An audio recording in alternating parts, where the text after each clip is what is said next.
Il Veneto presenterà tra qualche giorno a Roma il conto dei danni di quest'ultima ondata di maltempo.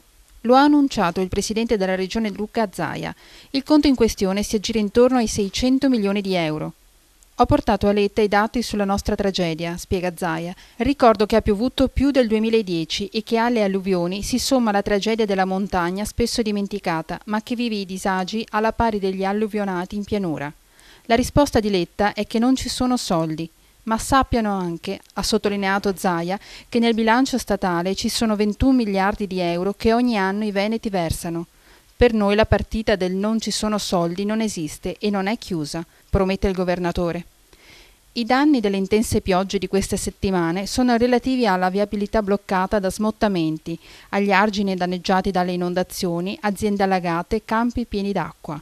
La situazione appare peggiore dell'alluvione del 2010. Il raccolto delle coltivazioni a seminativo è compromesso. Non va meglio per gli ortaggi in pieno campo che stanno marcendo.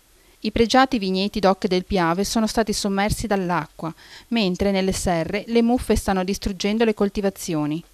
Ci sono tutte le condizioni per chiedere lo stato di calamità per i danni all'agricoltura, spiegano le associazioni di categoria del mondo agricolo.